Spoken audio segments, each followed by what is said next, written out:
All right, guys. All right. Good morning. Good morning. How we doing today? How we doing, huh?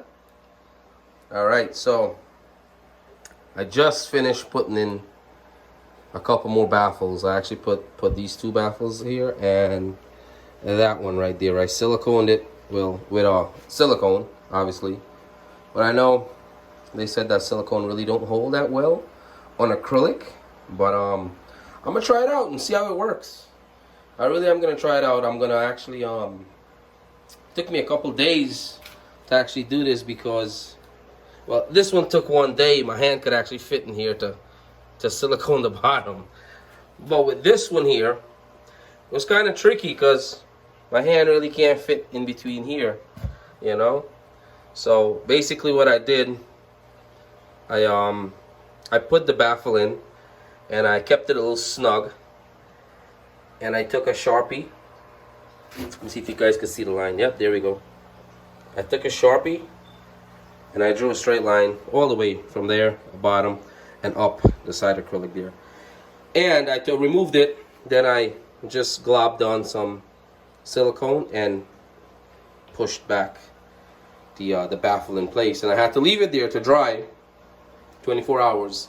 Then put the other side on. But it's all dry and it's all ready. So what I'm gonna do a little water testing and I'll keep you guys updated. All right, hang on. All right, guys, I'm back. I just filled it up and I'm testing it now. And if I tell you guys that I'm not scared, bro, guys, everyone, I will be lying because I'm terrified right now. I'm terrified. I'll tell you why. As I was filling this up, see, I never did anything like this before. So as I was filling it up, oh, see the plex. Let me get lower here. The acrylic that they're using, I want to say, 3/16 of an inch they're using, and I think I'm using 1/16 to put in here. That one is like probably 1/16, and these two are 1/16 of an inch. So as I was filling it up, this one started to bow out. I'm like, oh my god, this one started to bow out, like come towards here, because you know had to fill up here and then fill up here. So it was very, very scary. I mean, I just put in the pump that I'm gonna use. I just took this part out of it. Believe it or not, guys, this came from an Odyssey canister filter. As a matter of fact, that's the Odyssey canister filter right there. I was gonna do a project with that too, but changed my mind. But that's the Odyssey filter that this pump came out of, and that's what I'm using. I think it's a 700 gallons per hour pump, but it's really good, man. It works. I mean, this is what I had on the bass tank over there, filtering it, and you guys seen how crystal clear that water was, and it works. All right, it really does works. But I just had to take this piece out because when I had it in, it was sucking in here. I know this is no good. What I yeah, it's no good what I just did there.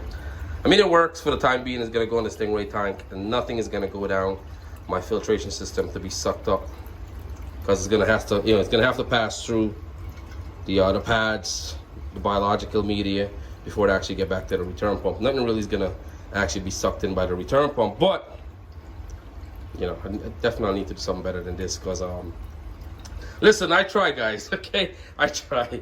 All of my stuff is used, never brand new. Well, a couple of brand new stuff, but you guys have, I don't know if I showed you guys my brand new stuff as yet or ever, but this is very, very scary, man.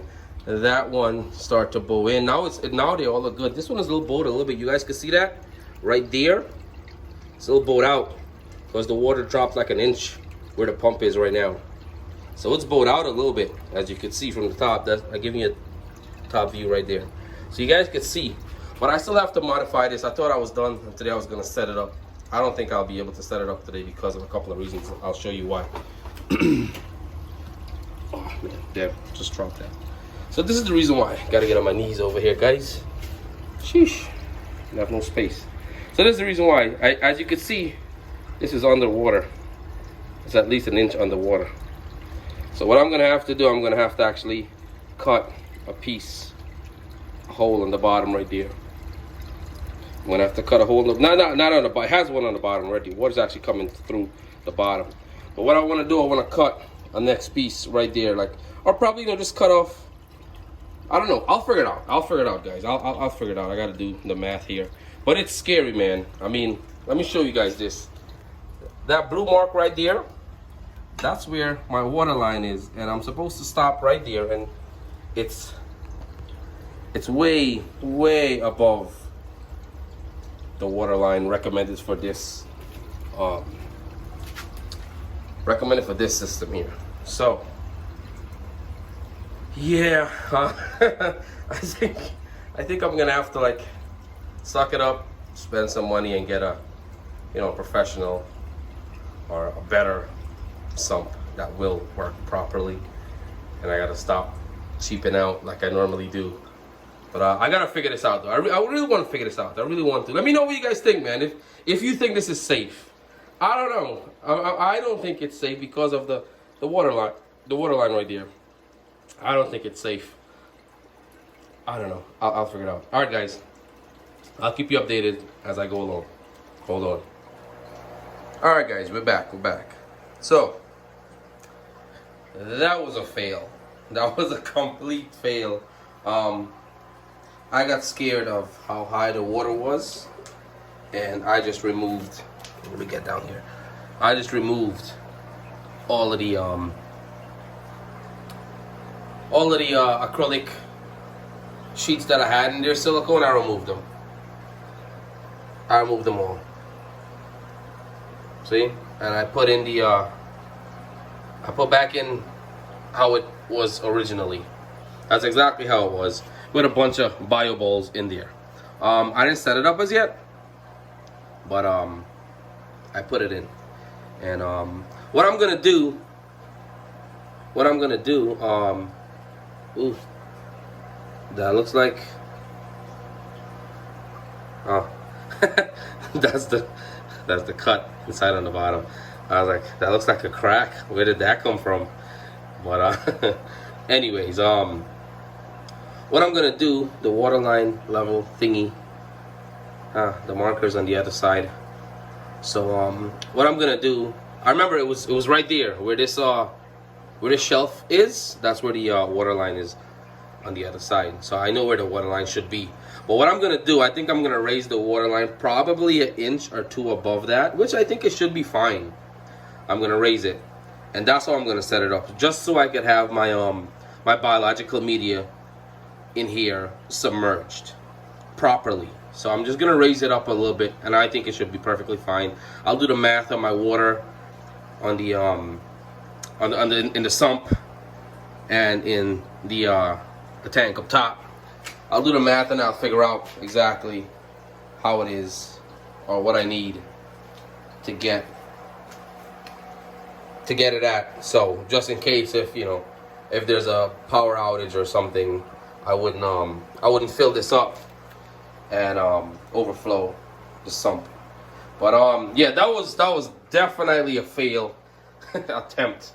And obviously you guys know the reason why it was bowing.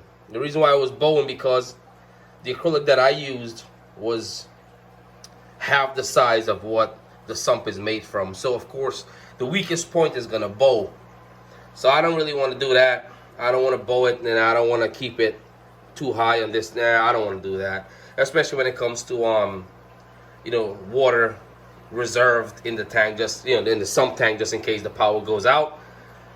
Yeah, that was too scary. So I'm not gonna do that. What I'm gonna do, I'm gonna set it up the way that I just said I was gonna set it up, and I'm gonna raise it probably with an inch or two above the level line, and I'll see how that works.